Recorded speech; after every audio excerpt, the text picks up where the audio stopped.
আসসালামু আলাইকুম স্যার। আমি নতুন গাড়ি শিখতে আসছি। এখন আমার একটা কোশ্চেন ছিল, সেটা হচ্ছে আমরা যখন নতুন শিখতে যাব তখন অ্যাক্সিলারেটর, ব্রেক, ক্লাচ এই তিনটার আমরা কিভাবে ব্যবহার করতে পারি, এটা যদি আমাকে একটু বলে দিতেন। ওয়ালাইকুম আসসালাম ওয়া রাহমাতুল্লাহ। আপনি খুব সুন্দর একটা প্রশ্ন করছেন।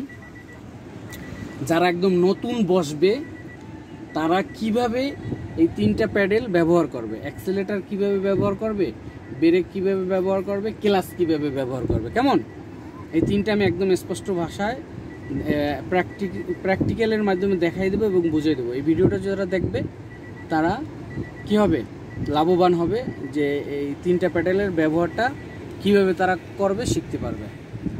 তাহলে আমার পায়ের কাছে দেখেন তিনটে প্যাডেল আছে। এটা হলো অ্যাক্সিলারেটর, ব্রেক, এটা ক্লাচ। কেমন আমরা আবার এটাও বলি যে A B C, A for accelerator, B for brake, C for clutch. কেমন এখন আসি এই তিনটে প্যাডেলের কাজ কি। আমরা অ্যাক্সিলারেটরের কাজ হলো কি করা, রেস দেওয়া বা ইঞ্জিনের শক্তি দেওয়া বা গাড়ির গতি দেওয়া। অ্যাক্সিলারেটর প্যাডেলের কাজ তিনটা। কেমন তারপর ব্রেকের কাজ হলো গাড়িকে থামানো বা নিয়ন্ত্রণ করা বা কন্ট্রোল করা। ঠিক আছে, এখন এই অ্যাক্সিলারেটরের ব্যবহারটা কীরকম হবে, অ্যাক্সিলারেটরটা আমরা হালকা করে প্রেস করব, ব্রেকটাও হালকা করে প্রয়োজন অনুযায়ী প্রেস করব। তারপরে আসি আমরা ক্লাচের কাজ হইল দুইটা। একটা হলো গিয়ার পরিবর্তন করা, এই যে ক্লাচ প্যাডেল, এটার কাজ হইল গিয়ার পরিবর্তন করা এবং গাড়িকে চলমান করা।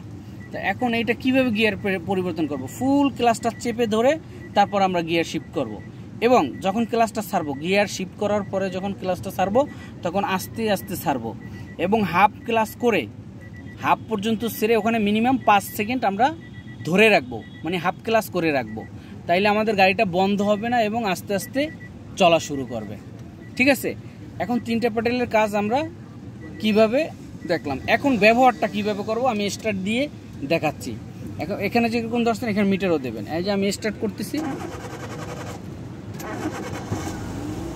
এই যে কাঁটাটা দেখেন এটা হলো আরপিএম কাঁটা। ঠিক আছে, মানে ইঞ্জিনের আরপিএম কত বা ইঞ্জিনের রেস কত। এখন অ্যাক্সিলারেটরটা আমরা কি পরিমাণ ব্যবহার করব, জোরে প্রেস করব না হালকা করে প্রেস করব। এই যে দেখেন আমি হালকা করে প্রেস করতেছি, এই যে প্রেস করলাম মানে চাপ দিলাম আর আরপিএম কাঁটা বেড়ে গেল। ঠিক আছে, এই যে বেড়ে গেল। এখন আমরা এটা জোরে দিব না, আমরা এমনভাবে হালকাভাবে দিব জানি আমার এই যে 2 লেখা দেখা যায়, 2-এর উপরে জানি না ওঠে, এই পরিমাণভাবে ধরে রাখবো। ঠিক আছে, এটা আমরা আগে প্র্যাকটিস করে নিব, এরকম বারবার প্র্যাকটিস করে নিব জানি অ্যাক্সিলারেটর 2-এর পরিমাণে না যায়, 2, 2.5 বা 1.5, যে কোনো একটা নির্দিষ্ট স্থানে আমরা কি করব, ধরে রাখবো এই আরপিএমটা। এই দেখেন আমি 2-এ ধরে রাখতেছি।